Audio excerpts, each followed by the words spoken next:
about staying focused. It's about being on top. Go win. Welcome to the Taylor Wade Hofer Show. Boom, and we're live. Welcome back, man. Thanks, Taylor. Great to be with you again. Ed Kampf in the hot seat today. I was just saying, I don't get to have too many people on for the second time. Disruption Nation, you came, you're back. So welcome back. How's life, man? Great. My goal is not to be as nervous as I was the first time. Yeah, people get more comfortable for sure. Yes. No, not at all. You nervous? I don't even think that's in your DNA. The only time I'm ever nervous or stressful is during Astros games and watching my Cowboys play. That's about the only stress that's in my life right now. Okay. Everything's all Gotcha. good. Sports. Well, I'd be stressed out if I was a Cowboy fan too, man. It comes with the territory. It does for sure. Well, all right. So the company that you got is Hygienitech Solutions, which you left the mortgage industry to start.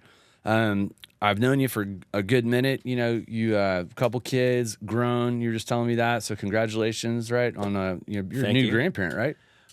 In December, my daughter she's expecting. So, Got it. So we're excited about that. Not I don't quite. like the name grandparent, but I know. God, it's like another layer of life where it's like you're entering that realm of getting old. I have kids that are barely teenagers, and I'm people my age, and they're like grandparents. And I'm like, this is weird. It's like, you're not a grandparent. Like, I don't understand, but like it's the kids there. So, all right. So let's talk about why you started Hygienitech Solutions.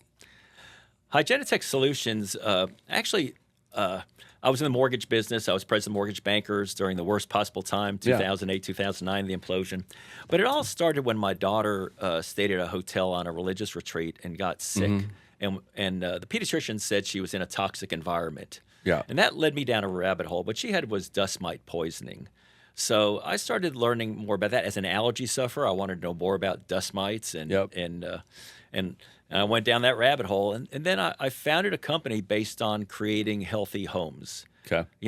Removing odors, removing mold. In terms of odors, clean doesn't have a smell. So when people, curb appeal is one thing, but you walk into a home and it smells like tobacco or dog or food, people are going to turn around and walk out. Not good.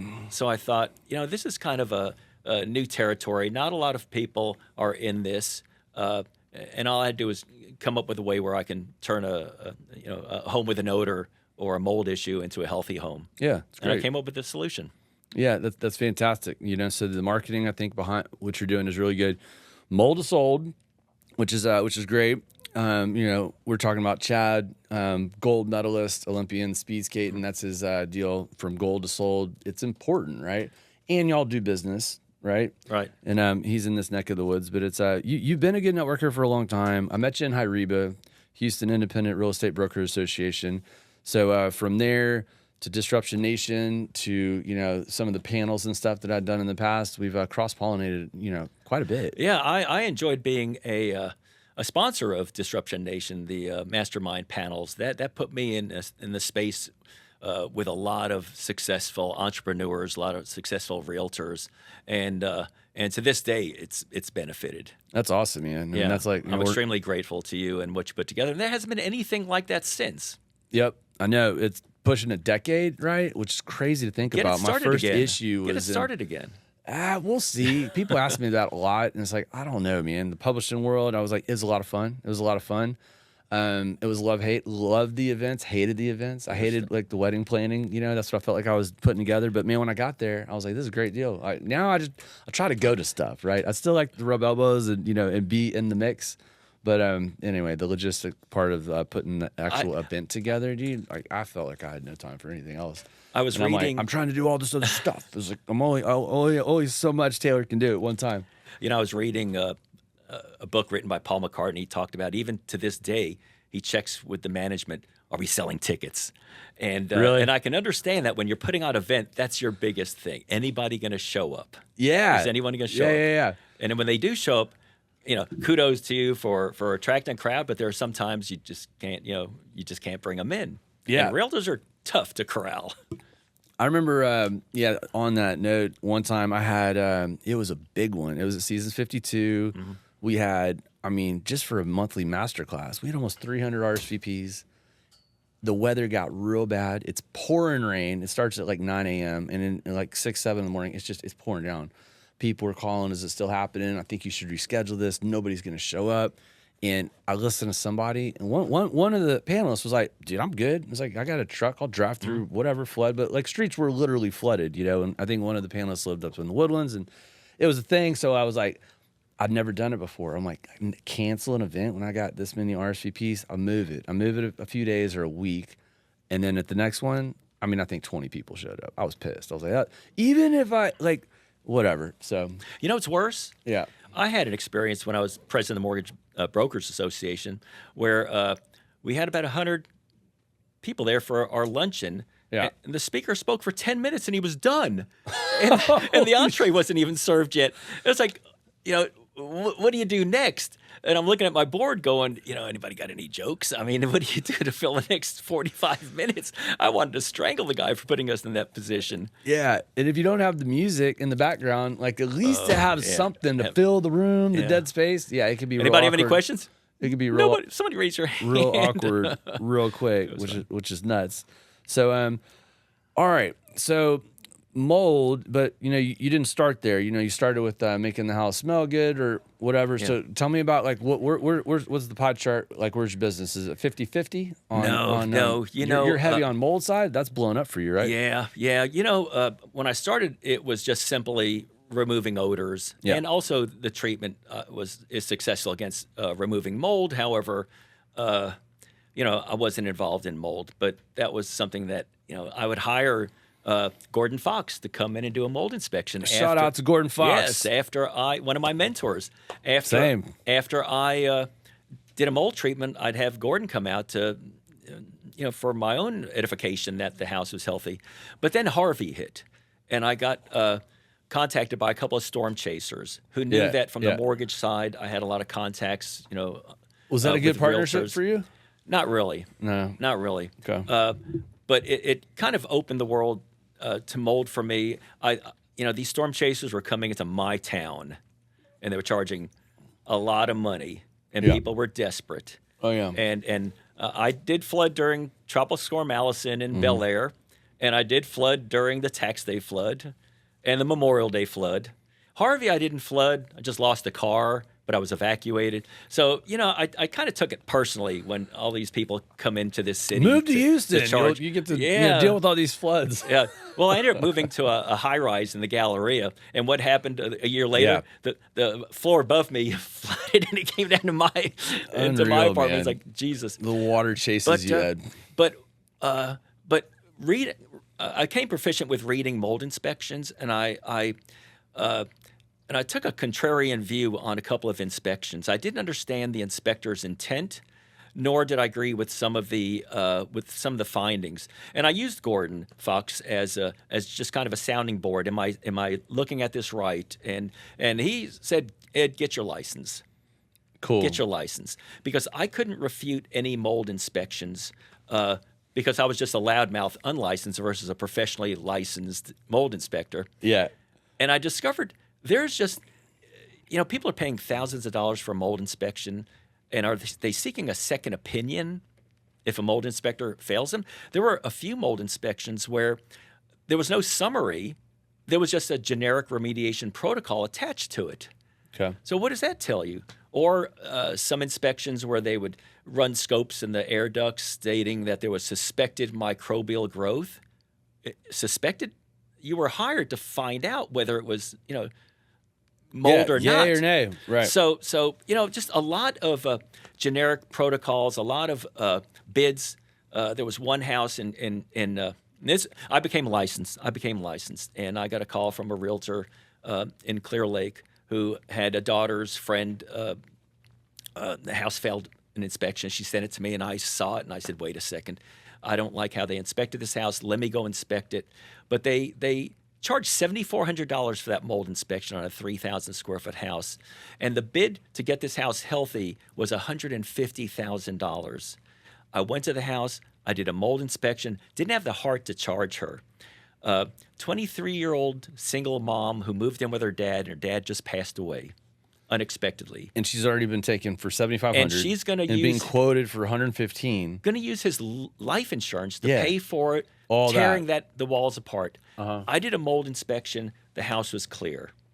And it was like, you're not... She was thinking, I'm just going to sell this for land value. But it was just, at a very tough time in her life. And my fangs came out. And it was like, I'm going to seek this mold inspector and find out as much as I can from them. And since then, I've probably received about 30 mold inspections that they've done where I don't know if it's intentional or unintentional, but they fail houses, period. But during that process, I learned that mold inspectors have lost the confidence of realtors. Realtors shudder when a mold inspection is ordered because they assume that there's going to be mold, and if they find mold, the buyer's going to walk, and that's what typically happens. Now, It could be common outdoor strains of mold that all houses have. Right. My God, there's mold on the International Space Station. You think you're going to find a house in Texas without mold? Right. You're fooling yourself. So basically, I laid out 3 things that I felt the mold space needed. Number 1, charge a flat fee. Because when you have a buyer interested in a house and they're paying $600, $650, $700 for a general inspection, then you tag on another mold inspection, they could be spending $2,000 on a house that they're not buying. Yeah. Then you move to the next one and it starts all over again. Sure. So I simply charge $425 for a mold inspection, flat fee. I take as many air samples where other mold companies, mold inspectors, they use the air samples as a profit margin. They'll charge $80 to $100 per air sample. So what's to stop them from wanting to take 5 or 10 or 20? A lot of mold inspectors, they charge rush fees. If you want your report back within 24 hours, that's another fee. I get all of my reports back within 24 hours. And if it's a really rush situation, the same day.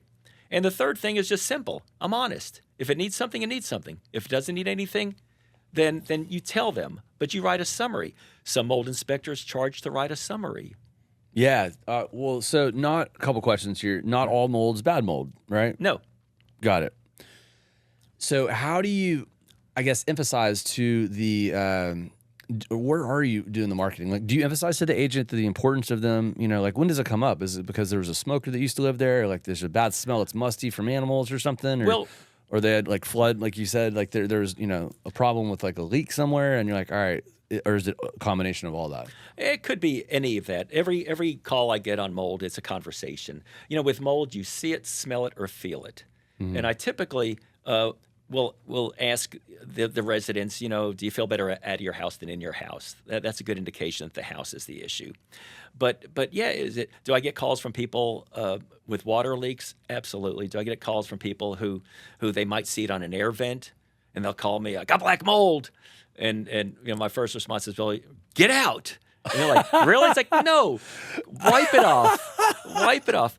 And get out. But leave. Going back to the good mold and bad mold, if you're in a house that has the toxic mold, there are 2 strains of toxic mold. They're water source molds, Chitomium and Stachybotrys.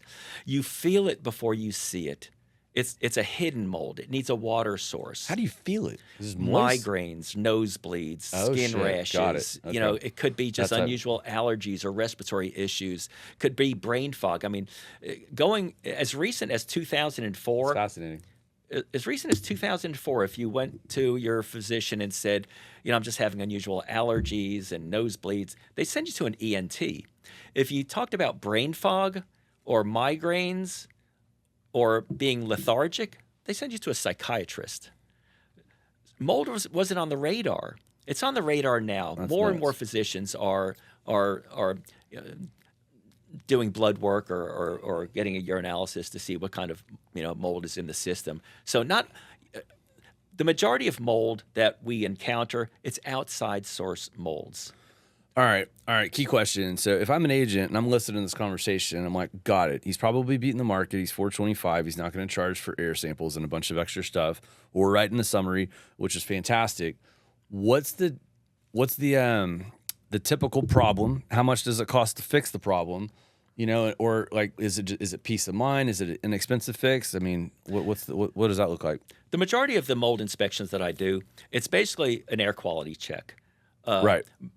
Realtors want mold inspections on the house that they're selling to, if they have a young family moving in or an older family moving in, just to make sure that it's fine. You know, the difference between a mold inspector and a regular home inspector is that home inspector will write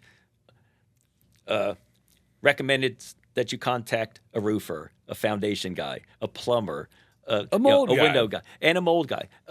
We take the responsibility off of the seller. It's our responsibility. If we check the house and it comes up clean, no issue, then it's our responsibility. It's not the realtor's responsibility. I mean, I had a call from a realtor who called me stating, a realtor who I met at one of your masterminds. Nice. How she called me, I sold a house to a buyer, and now they have mold. They hate me. And I said, give me their phone number. Let me go check. I went to the house. They brought the mold in with them. That's very common. That's very common in homes. So I didn't know that. I called That's the like agent bed back. bugs. You take them with you. That's take, right. You take mold with you. I called the realtor. I said, it was a simple problem. I gave them a solution, and they love you again. What kind of mold do you take with you? Well, you know, you buy furniture, you know, that's stored in an unventilated warehouse. You know, Yeah. or you buy an antique from an antique store, and you know all those smell like musty, moldy Yeah, they places. do. They do smell But like basically, that. you know, after Harvey, people had pods on their front yard, you know, saving furniture. That was sitting fermenting in a non-air conditioned, high humidity environment. Now I didn't think about that. That's you're going to have interesting. outside mold. There's many strains of outside mold, and it comes in contact. You bring it bring it with you when you go into a house. If you have a pet, you open the doors. Does that mean you should never open doors? Absolutely not. Houses need to breathe, but it's common outdoor strains of mold. Now, what the mold needs in order to colonize is humidity, and it needs stagnant air. So in many homes, I'll get a call. I found mold on a ceiling. Is it above a ceiling fan? Yes. Is it a cathedral ceiling? Yes. Okay. Wipe it off. That's not indicative of a water leak. And then that's it. So a lot of times it. It's a pretty inexpensive fix, but then now they got the proof and the report and and then you know the confidence. They can feel better, right? That's some scary stuff. I mean, people freak out, you know, about mold. And it can't for a good reason, you know. The first year I got licensed, I did 31 mold inspections in 1 year, and the next year I did 101. And then you were telling me about the last 90 days. 340, and I did 62 last month. And I was thinking, I probably talked about 20 people who were concerned about mold out of not having an inspection. So you saved 20 deals just on the 60. Is that what you're saying? You know, or helped. that's not a good business decision on my part. but most people, it's like, is a one and done? Yes. Okay, it's on an air vent. Yes. Is that air vent in a bathroom? Yes. Okay, well, you take a hot shower, you have a high moisture, high humidity, wipe it off. Call me in 30, 60 days if you see it again. But in a lot of cases, you know, they've maybe turned the thermostat up and left, you know, for a couple of days, or they turned it off. But for the most part, the mold that I run into, the houses that have high spore counts, it might need a treatment. There's a difference between a mold treatment versus remediation. A treatment is just basically getting this house back to normal levels. Right. All right. And you said that you've been in Galveston a whole lot. So because of the things you were just talking about with extra humidity and stale air and stuff, and that is a good breeding ground. Houston's pretty humid too. I mean, obviously, but I don't know. What's the difference? I mean, the salt, does that have any salt in the air? No, it's just, Not you know, really? it's the same thing. Yeah, same stuff. Galveston, also Lake Houston. I mean, I'm in, you know, all areas of Houston, but basically, you know, the majority of the inspections I do are in the Memorial area, where people just want to make sure that the home that they're buying, and it's not just we're checking for mold, we're checking for any type of water penetration. We're using infrared. We're using mold detect, you know, different tools that are able to see if there's any type of water penetration. So we check. A lot of the inspections that we do, and we have to do them regardless of whether I can talk the buyers out of it or not, and I do try to talk them out.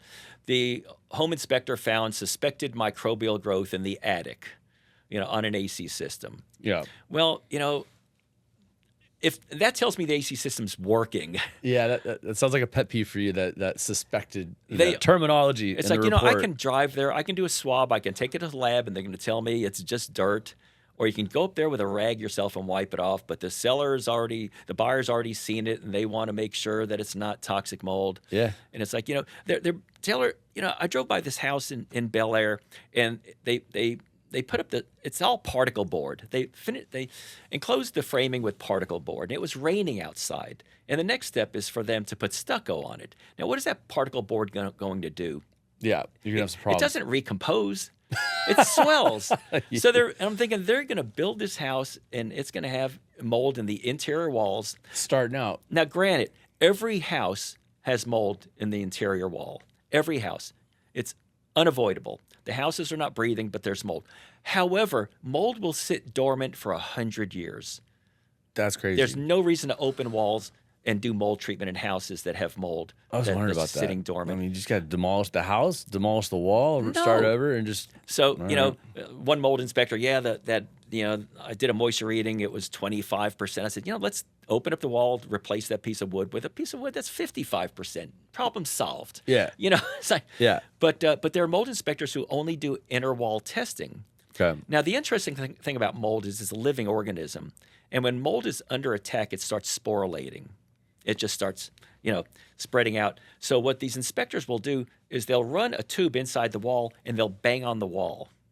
They bang on the wall to disrupt the mold. They say it's to get a better reading, but they're disrupting the wall. And you should only do a 1-minute air sample. They're doing 5 minutes. And they're banging on the wall like they're, Phil Collins. But you don't do that. That's unethical. So they're telling someone you have mold inside the wall. Is it black mold or not? No. So why open the wall? The only time you should test an inner wall is if there's some type of moisture intrusion. You see something, there's a water leak. But there are inspectors who do nothing but there was a home in Memorial where this woman called me. She sent me her mold inspection. They did all inner wall samples. It's, non-breathable space. Let me come out and test your home. Yeah. And I tested it, and it came back clear. But now she had a problem with having to close all those holes and paint. Yeah. I said, you're going to spend $5,000 on just repainting the house that passed the mold inspection. Terrible. Terrible for that mold inspector to do that. You can go in the inner wall for a test. You take off a light, cover or electric outlet cover, and you run the tube in there. You don't drill a hole in somebody's wall. Yeah, that's a mess. There's a right and a wrong way. All right, what's the competition look like in your industry? Sounds like you're beating them on price, which is great, right? And I don't even know. I mean, like, you're the only mold, I think I might know of one other company, but yeah, like, what's the competition look like? Well, are there a lot of them in Houston? The fact that I know how to treat mold, kind of, in the state of Texas, you're not supposed to treat a house with mold and do the inspection process. However, that's what I do. And the reason I do that is that statute also claims that there's less than 25 feet of contiguous mold and no black mold, then it's not a remediation, and I can do that. So that's the lane that I'm in. If I go into a home and it's been flooded, that's not I can test it after it's been remediated, but that's not the lane that I'm in. So no one is in the lane that I'm in, that I have found. But awesome. But the reason I'm getting so many referrals from top realtors is they trust me. And out of the 42 that I did in May, one house needed a mold treatment. You're like good news then. One house. You're coming in and you're like, there's no problem for the most part. And it was a filthy house. It was a $1.5 million house in Westview, and the owner just never changed an air filter. And that's valuable, man. Just but I did a home in Bel Air last week where the protocol was very drastic. And this is a $2 million house. And I said, take out this, take out that, and we'll do a mold treatment. And it was 1/3 of what they were expecting to pay. And post-treatment testing showed that the house was healthy. They could put it back together. So that's kind of the trust that I've earned with realtors is that I'm not an alarmist. And, of course, if I'm signing my name on something, it's going to be healthy. 100%. What's your team look like? How many people do you have? I hired my brother. In fact, he's family out treating, business. He's treating homes right now. I'm doing most of the testings. But, I hired my brother 2 years ago. He had some health issues. So I said, let me get you licensed. And he's a damn good mold inspector as well, very honest. I think my clients like him better than me, so his time is limited with me. But no, he's a very good inspector. And I'm looking to hire another one by the end of this year. Gotcha. It's just, it's a...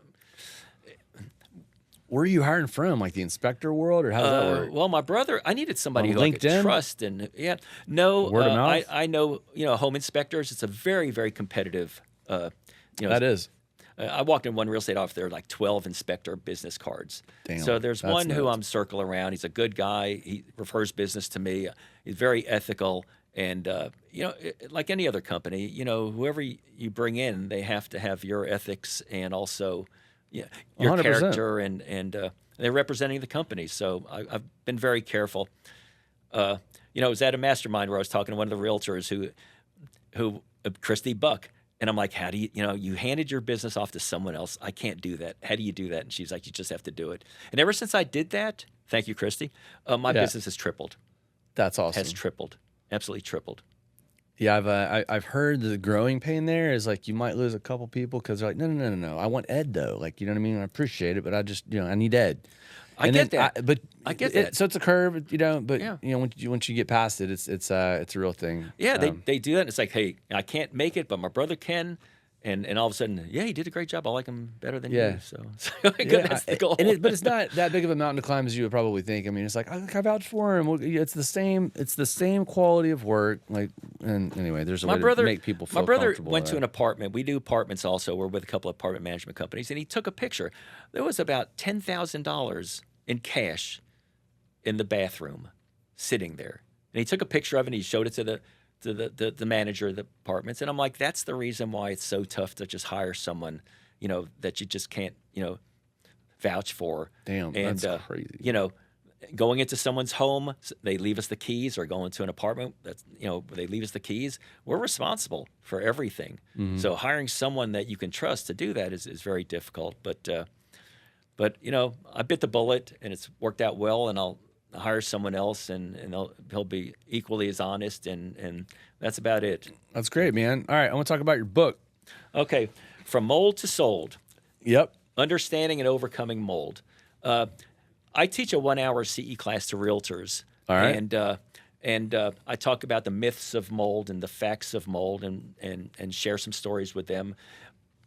And I'm a voracious reader, and I've got about 20 books on mold, and none of them really spoke to me, or I felt like I knew more. I felt like I knew more about what I didn't want to know about mold, because a lot of them is written by doctors. A lot of them are written by doctors. Yeah. And I thought, let me write a book like a Mold for Dummies, which is just kind of concise, mold facts, mold myths, a couple of personal stories, some stories about mold in history, and just something that's a fast read. And so it's a great marketing piece for me. 100%. And the majority of realtors who I hand it to, I don't read. It's like, okay. But don't call me, ask me questions that you could easily research in the book. But it's a labor of love. I'm not going to ever be writing another book again, because it's a lot of work. I remember watching you go through the process and hearing you talk about it in the different stages. Well, the first book I wrote, Your Home is Making You Sick, really not a book realtors wanted to hand out to buy their buyers. But From Mold to Sold, this is a book that was written for realtors, for homeowners. You have a child, you buy a house. It doesn't come with a manual, does it? Right. But with mold, anytime any one of my Facebook friends have written a book, whether it's roofing, I buy it. And I read it because I know the labor that's put into writing a book. Yeah, the blood, 100%. sweat, and tears, and the time. And then, my son is a writer in L.A., and I called him almost every day. I finished it, and the next morning I hate it. It's like I'm tearing it apart again. He goes, "Welcome to the writing world. Welcome to the writing world." So it was so funny where I finally liked the layout, and I sent it to the publisher, and then I hate it right after I sent it. Did you write, or did you do like voice memo recording? I did not. I wrote it. Did you? And I did sent both. it to the publisher. I did a combination of both. And the publisher sent it to Chet and changed everything. I blew a gasket because he took my edge off of it. Yeah. And he took one of my favorite words out of it. Got it. Yeah. That's tough. So he had to put it back. But it's a book that can eliminate a lot of concern. I want realtors to not be fearful of when they hear that it could be potential mold in the house. And that was why I wrote it. So what I'm hearing and I'm seeing with the book, From Mold to Sold, that as an agent, having the knowledge, that's money, right? Because they can talk a little different and they're just a little educated on something that could like you said, be the difference maker on whether or not this is going to be, a serious problem or blow it up or know when to call you, right? And then just have an understanding